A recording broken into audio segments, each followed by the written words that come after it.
Изминативе години постојано во јавноста се слушаат различни, па можеби и помалку фрапантни бројки на млади здравствени работници, особено кои што ја напуштаат Република Македонија за подобра работа во европските земји.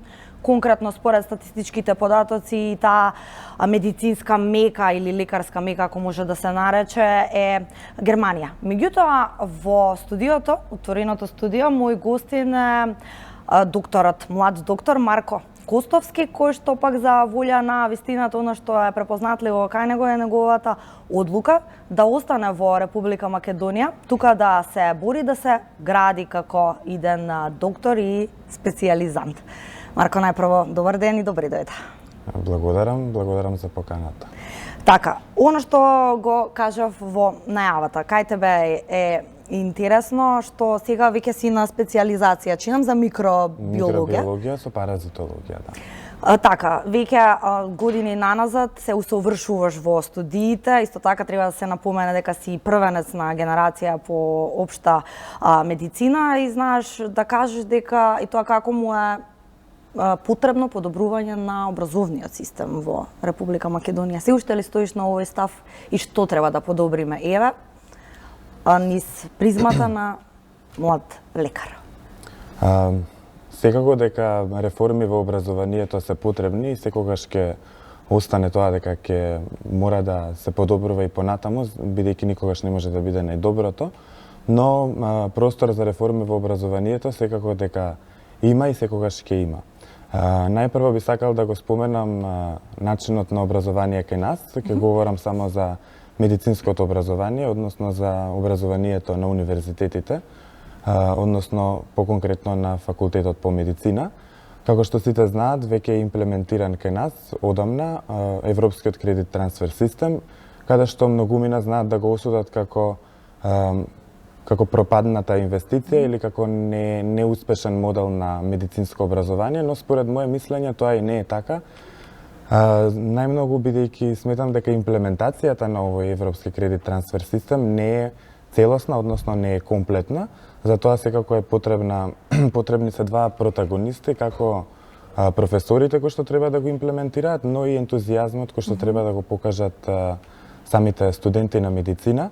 Па затоа сметам дека ваквиот систем на образование нуди едно поврзување на предметите во една целина, а не како во минатото учење на еден предмет засебно и како една посебна целина одвоен од претходниот, туку на овој начин се добива едно сестрано образование за таа одредена проблематика. Дополнително нешто сметам дека во студиите, бидејќи доскоро бев студент, а во последниве години и повторно сум блиску до студентите, бидејќи работам со студенти на додипломските студии и сметам дека од неизмерна важност е да се намали субјективноста при оценувањето на студентите, бидејќи како што знаеме, Европскиот кредит трансфер систем нуди повеќе модули на оценување, меѓу кои многу тестови, континуирано учење, континуирани проверки, но на крајот има и устен испит.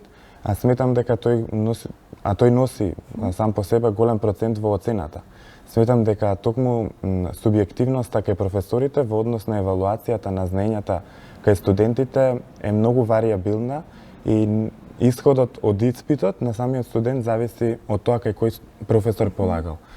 И сметам дека токму тука може да се работи на унапредување и, да кажам, ставање во одредена рамка, стандардизација на устните испити со цел да се добијат порелевантни резултати и кога студентите ќе го напуштат испитот да бидат навистина свесни дека горе-доле сите имале иста судбина, односно сите биле прашани она што навистина требало да бидат прашани. Друго нешто во однос на образованието, сметам дека треба да се студентите кои што треба да бидат храбри, одлучни и смели, за да се осмелат да ги искористат шансите за мобилност кои што им се нудат, да прошетаат во другите европски земји и понатаму нивните искуства да ги пренесат кон своите врсници со цел да се унапреди и другите нивни колеги да можат понатака да се осмелуваат, да ги прават тие чекори, да научат каков е ЕКТС надвор и како тој се применува кај нас, па понатака во соработка со професорите да се надминат овие недостатоци. Да, тоа исто така ќе ни откриеш малку повеќе, нели, во текот на разговорот. Претпоставувам си имал искуства и во други земји, доволно секако можеш, си компетентен да направиш таа паралела, но пред да продолжиме со разговорот, само да напоменам дека гледате, почитувани, и на вашите екрани. Отворени се телефонските линии, слободно може да се јавите, да се кажете ваш став, мислење или може би ете некоја прашање до Марко да поставите. Да започнеме со ред. Рековме да, добро студиите. Сега моментално работиш, така вработен си веќе во Институтот за Хистологија и ембриологија. Така, одлуката за твоја специјализација во однос на микробиологијата. Но пред да започнеме со ова, би те прашала од каде всушност потекнува љубовта кон медицината, примарно, дали може би од мали нозе се развивала или некако веќе во текот на созревањето подоцна се јавува? Да, убаво што го потенциравте вториот дел од прашањето, бидејќи љубовта кон медицината не може секогаш да ја имаме на 18 годишна возраст во вистинска смисла, во смисла на која медицината е она што вистина е. Секако дека љубовта кон природните науки датира уште од детството, бидејќи нели тука се афинитетите, ги кроиме афинитетите кон кои што понатака се стремиме, па најголемата љубов кај мене беше љубовта кон природните науки, како тие се надополнуваат и се инкорпорираат во медицинската наука, односно во совршенството на морфологијата, структурата и функцијата на човековиот организам, па затоа и одлучив да навлезам малку подлабоко во оваа проблематика, а вистинската љубов се раѓа некаде после првата година, втората година од медицината, па затоа ќе видите дека е редок случај да некој студент што се запишал на медицина посака да се отпише, бидејќи таа не го привлекува. Но имало ли случаи, некакви примери со кои што може би ти си имал контакт да се откажат едноставно? Дали од недоволна мотивација, разочараност? Па најверојатно тоа се ретки случаи да се откажат, но сметам дека претежно се откажуваат бидејќи можеби заглавуваат во текот на првите години од студирањето со некои испити, па тие веројатно делуваат малку демотивирачки, бидејќи самиот период на студирање трае 6 години, со дополнителните мислам дека се комплицира целата визија, па затоа и некои од нив се откажуваат, но има и такви што не се откажуваат, па се истрајни и завршуваат после одредено време. Да, како што дефинитивно е случајот со тебе, затоа си во студиото. Оно што го споменав и на почетокот, што остава впечаток на некоја карактерна особина кај тебе, апропо сите оние информации кои што ги споменав, дека на вистина неспорно е дека голем број на млади кадри, здравствени работници особено заминуваат од земјава, ти одлучуваш да останеш во Македонија. Можеш ли од оваа временска дистанца тоа некако да го наречеш како борба со ветерници или пропадната некакова можеби инвестиција, или сметаш дека тоа е тоа и дека си го направил правилниот чекор? Па сметам дека суштината на мојата одлука да останам во земјата е тоа што не и пресудив на мојата судбина премногу рано и оставив простор да останам во земјата и да се реализирам тука. Завршив пред 2 години во состојба кога општествено-политичката ситуација во нашава земја беше навистина катастрофална и можам да кажам демотивирачка, и за некого беше и доволна за да ја напушти земјата, но сепак се обидов да ја абстрахирам и да анализирам повеќе различни аспекти за тоа дали треба да останам во земјава или не, дел од нив секако позитивни, дел негативни. Финансискиот надоместок во тој момент не ми беше неопходен и не ми беше пресуден, за да речам финансиската за пари, да речеме, за пари веднаш да заминам, тоа не беше нешто што би го избрал и врз основа на тоа да одлучам да заминам. Секако дека ги анализирав моите претходни лични искуства, преку кои што остварив во текот на студирањето неколку студентски размени, имав прилика да видам како оди тој одвоен живот на далеку од семејството, далеку од пријателите. сам со себе, каде што треба повторно да стекнуваш нови искуства, соработка, познанства. Но понатака, непосредно по завршувањето беше и конкурсот за докторски студии, каде што ги исполнував критериумите за да се запишам на програмата за базична медицина, а уште повеќе кога ми се укаже и шансата и приликата, што не секој ја добива, особено во земјава, а тоа е да ја добиам и согласноста од еден од најдобрите и најстакнати професори и научници во нашата земја, да биде мој ментор за мојата следна докторска дисертација, многу добро познат и на меѓународната научна јавност, професорот Гучев. Пошто анализирајќи ги сите овие моменти, сметав дека треба да се даде шанса и треба да пробам да останам во Македонија за да се реализирам самиот себе си. Понатака следеше и конкурсот за специјализација по медицинска микробиологија со паразитологија. Понатака заедно со моите колеги успеавме да се избориме да добиеме и паричен надоместок за приватните специјализанти, бидејќи се уште бев невработен, со што беше еден момент плюс, кој што ми укажа на тоа дека не треба да се каам за одлуката која што ја превземав и дека финансиското сепак не треба да е нешто првично, што би требало да не одврати. А понатака следуваше конкурсот за вработување некаде во јули месец, пошто се вработив, а сега во последно време сме сведоци и на покачувањето на платите и во здравствениот сектор, но и во образовниот, каде што исто така сум доста активен како асистент по предметот хистологија и ембриологија и сметам дека да ти се обидуваш на секој можен начин и во тој дел, на што го начнавме на почетокот, за некаков вид на, иако може би малку, меѓутоа лека по лека подобрување на тој образовен систем за кој што разговараме. Но, пред да продолжиме ние со разговорот, имаме гледач на линија, па велам добар ден и повелате.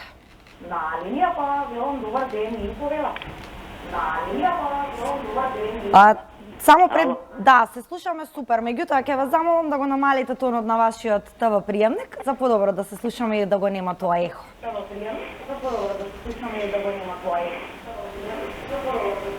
Сега повелате во програма сте.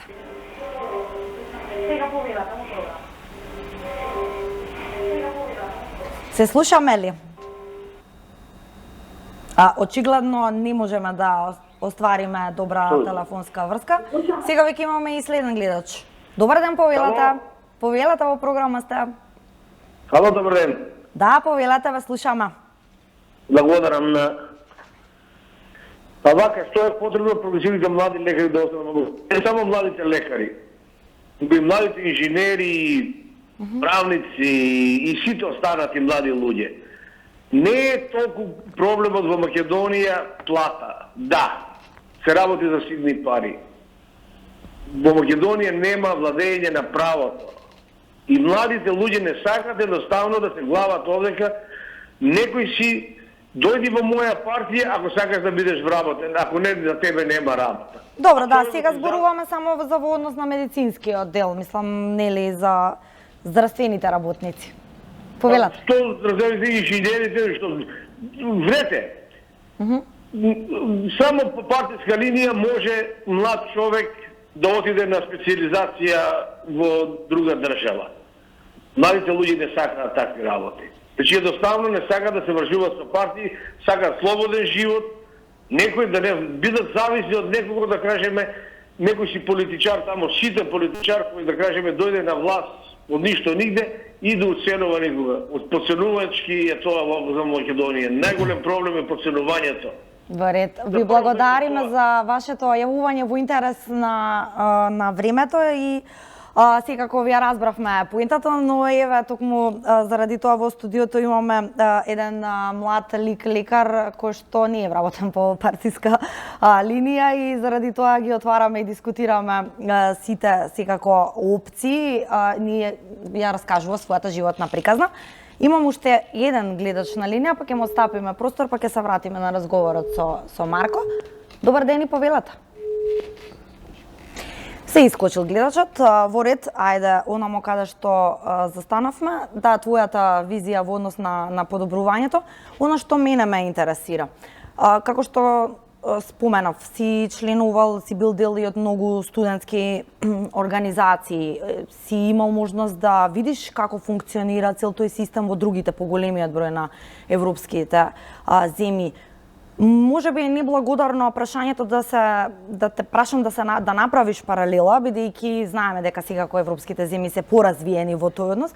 Меѓутоа, сметаш ли дека има простор кај нас за тоа подобрување, па може би во догледно време за неколку години да би се носела? И што е она директното прашање, тоа што е потребно кај еден млад и прогресивен доктор во Република Македонија, освен финансискиот дел го тргнавме настрана. Така. Значи, може да се направи паралела, зависно за кој степен на образование говориме. Доколку зборуваме за додипломската настава и едукација по медицина, сметам дека можеме да се носиме во паралела со некои од европските земји, можеби не со Германија и Франција, но сепак сме доста блиски до Чешка, Словачка, Латвија, Литванија, па не помалку и до Португалија или Шпанија, горе-долу. Така што во таа насока сметам дека добро напредуваме во смисла на едукативниот процес.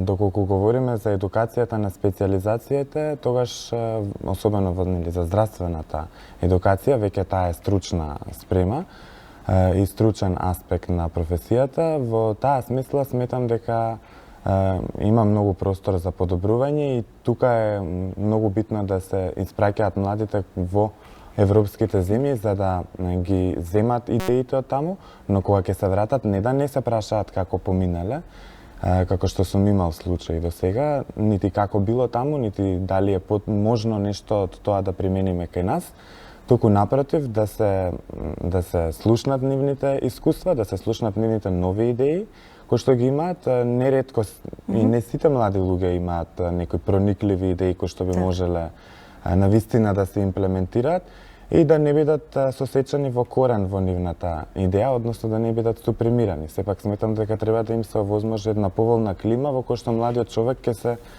почувствува корисен, а не дека ќе биде ставен во шаблон и во шема да функционира на некои претходно воспоставени правила кои што функционираат и датираат од социјализмот.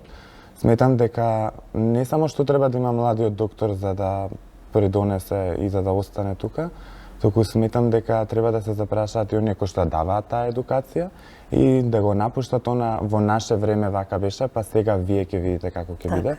Тој синдром мора да се напушти доколку сакаме прогрес. А ако не сакаме прогрес, тогаш сите секогаш можеме да се враќаме кон минатото и да коментираме колку и тоа било различно. Ние не можеме да бидеме сведоци на тоа, пошто не сме од тоа време, туку можеме да им кажеме како е надвор од тоа што ќе го осознаеме, но сепак благодарејќи на нив. Така што нивното искуство и нашето искуство во денешницата, па и со идеите за во иднината, би требало некако да се искомбинираат и тоа да вроди со Да, апропо ово што го зборуваш, сега се наметнува прашањето, иако спомена има одредени подобрувања, но се слушаат ли младите лекари или здравствени работници, ово што го спомена со искуствата кои што ги добиваат во странските земји, па во однос на таа борба за можеби недокажување, меѓутоа нели да посочат нешто што би требало да се примени кај нас. Има ли доволно слух или се уште сме малку тука зачмаени? Па не ми се свиѓа зборот, тој не го ни кажав јас во интервјуто, но сметам дека слухот не е доволен. Може да се каже дека е доста, мислам, низок, не може ни да се каже дали е доволен, бидејќи искуството од моје досега и со моите колеги со кои што јас сум разговарала, од кога тие ќе се вратат од некој патување, конгрес, а уште повеќе од нека подолготрајна едукација, воопшто не се консултирани како се поминале, нити пак прашуваат што таму би можело да се имплементира, а по известно време се губи волјата кај младите што шетаат, па и тоа да го споделат.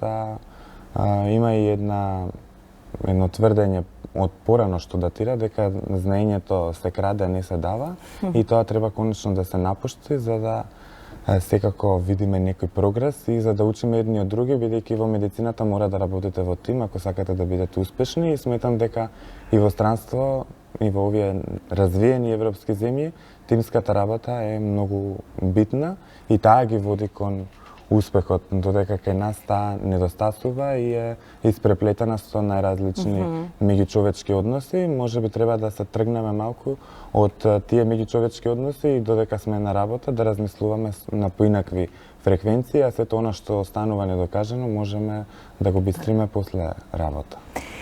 Имаме гледач уште еден на линија. Гледам дека голем интересот им е драго. Добар ден, повелете доколку се слушаме. Добар ден. Да, повелете. Докторите стварно многу ги ценам, ги поштувам. Се види сега после ова случка што значат докторите во Македонија. И треба народот да се освести, повише да ги ценат, зашто без нив нема живот во Македонија. Нема живот, на жалост докторите во Македонија не се ценети. Не се поштувани. Кога не сакам никого да поценувам, кога една физерка е поценета од доктор, што сакате да ни, значи општеството ни тони, затоа докторите бегаат, не се платени, не се ценети, не се толку до парите, не се ценети, не се поштувани тие доктори. Видите колку доктори се нападнати на работно место. Секоја чест за дечкото, секоја чест. Ама и премиерот Заев што овети треба на докторите да му исполни. Во ред. Верујте дека ќе останеме без матични доктори. Ќе немаме матични доктори. Ние би во интерес на времето, се извинувам, ќе морам да ве прекинам. Ве разбравме поентата, ви благодариме за вашето јавување. Да, Марко, и ова сакав и јас да го наметнам како прашање. Освен што споменавме, Ева, според тебе не е можеби присуден финансискиот аспект, но што е со моралниот или, Еве, како што рече, можеби гледачот, ценењето? Сметаш ли дека навистина се или не се ценет, или добиваат ли доволен фидбек за своето преголемо давање на себе си човечки живот? Кај вас, кај докторите, оставам во прашање во секој случај. Па не сметам дека се доволно ценети, но не мислам дека тоа е ситуација само со докторите, туку сметам дека тоа е една општествена, наша општествена, македонска општествена ситуација во која што недоволно се цениме едни со други и секој си се грижи во дадениот момент само за себе и гледа да си ја заврши работата, не гледајќи и не грижејќи се. Така да кажеш, нема чувство на емпатија, се изгуби? Да. Сметам дека не се грижат за дигнитетот. Секако дека тоа не треба да е страво почито до докторите, но сепак треба да се знаат границите, но и треба да се има домашно воспитување за тоа како едни со други треба да се однесуваме. Финансискиот аспект, да, е битен, но мислам дека сега се подобрува и се надевам и понатаму ќе се подобрува како што почнало, така што тоа би се надминало, но ово етичкиот тоа е навистина оставен само на нас и тука нема кој да ни помогне освен самите ние. Така. За крај би те запрашала, Марко, се гледа, каде се гледа во на што си фокусиран во моментов, секако тука нели работната позиција, специјализацијата. Претпоставувам се гледа повторно тука кај нас во Македонија. Да, сега сум асистент по предметот хистологија и ембриологија и во иднина секако дека се гледам како напредувам во академската сфера, но исто така и во мојата здравствена дејност во областа на микробиологијата. Се надевам дека работите ќе се подобрат и дека ќе успеам да го одржам она што сум си го зацртал и да го постигнам. Секако, но така да, нека останат овие оптимистички зборови за крај.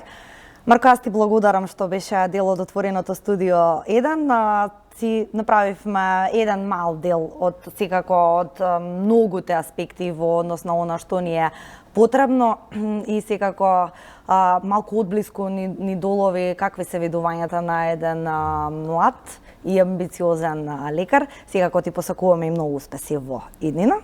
Ви благодарам и вас, па се надам ќе се видиме во некоја следна прилика со некои пооптимистични млади. Така. Да, а вам, почитувани, ви благодарам за вниманието. Секако останете со програмата на 1 ТВ. За кратко следува забавниот дел, почнува со возење со Вучиќ. Со мене се гледате во среда. Пријатно.